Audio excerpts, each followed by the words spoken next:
Bonjour, en ce mardi 22 mai 2024, nous allons méditer ensemble l'Évangile selon saint Marc, chapitre 9, du verset 38 à 40. Le Seigneur soit avec vous. Évangile de Jésus-Christ selon saint Marc. Gloire à toi, Seigneur.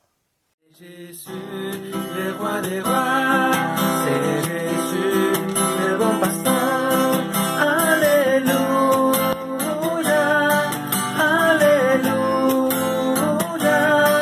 Alléluia, Alléluia, Amen. Jean, l'un des 12, disait à Jésus, « Maître, nous avons vu quelqu'un expulser les démons en ton nom. Nous l'en avons empêché, car il n'est pas de ceux qui nous suivent. » Jésus répondit, « Ne l'en empêchez pas, car quelqu'un qui fait un miracle en mon nom ne peut pas aussitôt après mal parler de moi. Celui qui n'est pas contre nous est pour nous. » Acclamons la parole de Dieu. Louange à toi, Seigneur Jésus.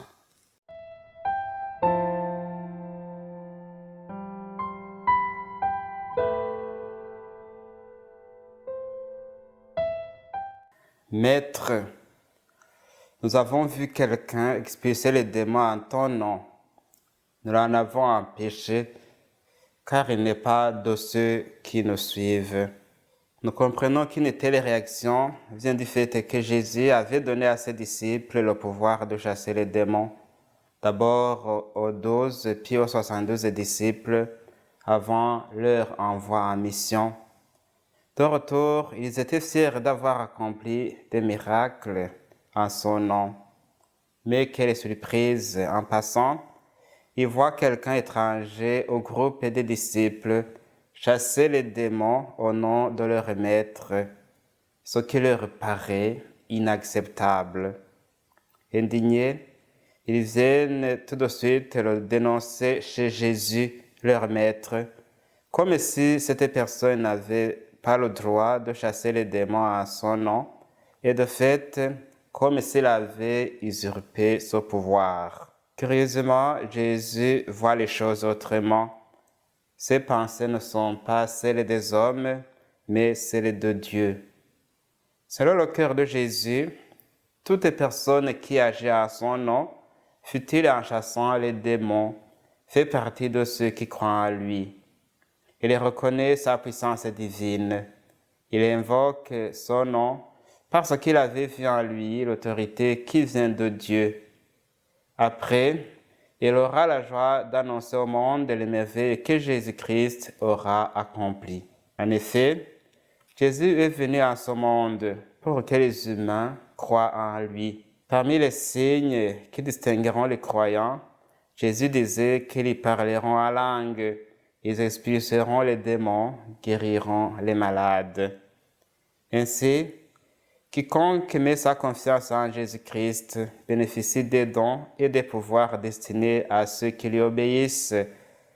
C'est pourquoi, au lieu de nous contenter de notre appartenance au Christ, comme si être baptisé ou être son disciple suffisait pour mériter toutes les faveurs divines, nous sommes appelés à grandir dans la foi en Jésus, à reconnaître sa puissance qui va au-delà des frontières que notre nature humaine, notre orgueil ou notre jalousie s'imaginent. De plus, nous devons accepter d'être ses serviteurs, nous mettre à son service, accepter qu'il nous emploie pour que nos frères et sœurs reconnaissent l'amour et la bonté de Dieu. On pourrait dire aussi que c'est une bénédiction de voir d'autres personnes s'ouvrir au salut et s'impliquer au service de Dieu, car les portes de la vigne du Seigneur sont toujours ouvertes. Il est toujours disposé à accueillir et à bénir toute personne qui vient vers lui et demande d'être admis dans la famille de ses disciples. En ce temps ordinaire que nous venons de commencer, frères et sœurs, profitons de ce temps festival qui pointe à l'horizon pour inviter nos frères et sœurs à s'impliquer dans nos communautés paroissiales. Car dans la vigne du Seigneur, que ce soit les anciens disciples ou les nouveaux, chacun a sa place. Il est appelé à mettre ses talents au service de Dieu et des autres.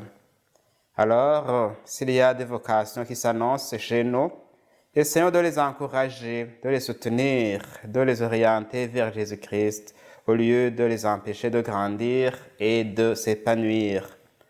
Jésus nous dit, qui n'est pas contre nous et pour nous. Même si de telles personnes ne connaissent pas encore Jésus parfaitement ou n'ont pas encore assez d'expérience pastorale et missionnaire, à force de rendre des services dans la communauté, ils finiront par gagner en connaissance et en habileté selon le service que Jésus veut leur confier dans sa communauté. C'est Jésus qui choisit et envoie qui il veut. Alors, que son Esprit Saint, l'Esprit de Pentecôte, qui a empli le cœur des apôtres, continue de produire beaucoup de fruits dans le cœur de tous les humains.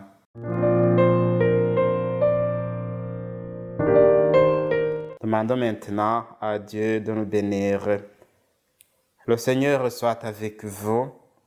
Que Dieu Tout-Puissant vous bénisse, le Père, le Fils et le Saint-Esprit. Amen.